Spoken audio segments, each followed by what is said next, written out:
The eyes of the Lord range throughout the whole earth to strengthen those whose hearts are what?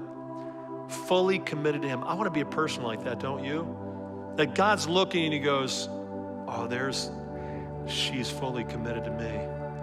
Oh my goodness, that guy right there, and this young person right here, fully committed. And God's looking, and it says he's looking for people whose hearts are fully committed to him, and he wants to strengthen them. God is eager for children of his to approach him with great faith, even when you feel weak. So here's again what James says. He says, the sincere prayers of a forgiven people to a strong God finally produce amazing results. Here's what he says. The prayer of a righteous person is powerful and effective. I wonder sometimes when we get to heaven if God is going to show us results where he'll say, hey, can I just tell you, remember that one time that person came to your mind? I actually brought them to your mind, and I was really thankful that you prayed for them and you prayed for courage. And you know what I did that day? I poured out courage into that person's heart, and it made a difference in the trajectory of their life. Or you prayed for conviction, and I put a spirit of conviction on that person where they were just, it was like a cloud over them, and they surrendered fully to me. And if God's gonna show us, he's gonna say, when you prayed, I want you to see now what, sometimes we have the privilege in this life of seeing the results of that.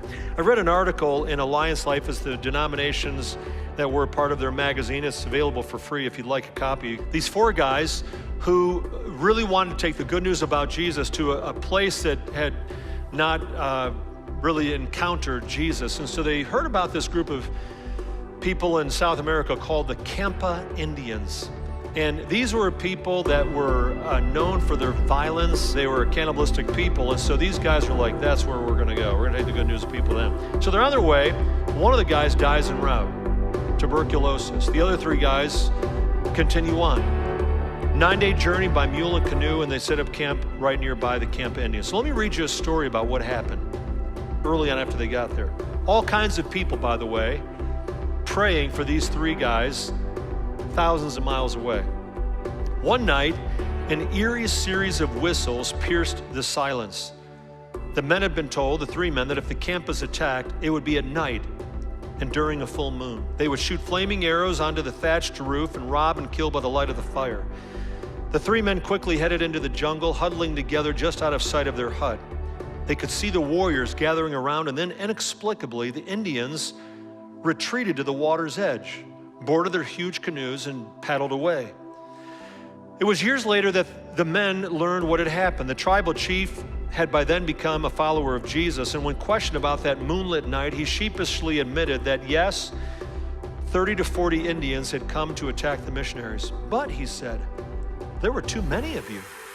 Your roof was covered with people wearing white kushmas, traditional sack-like gowns.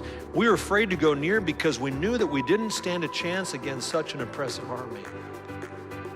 There was only 3 guys, or were there? Remember Shadrach, Meshach, and Abednego, and Nebuchadnezzar looks and he goes, there were 3, but now there's what?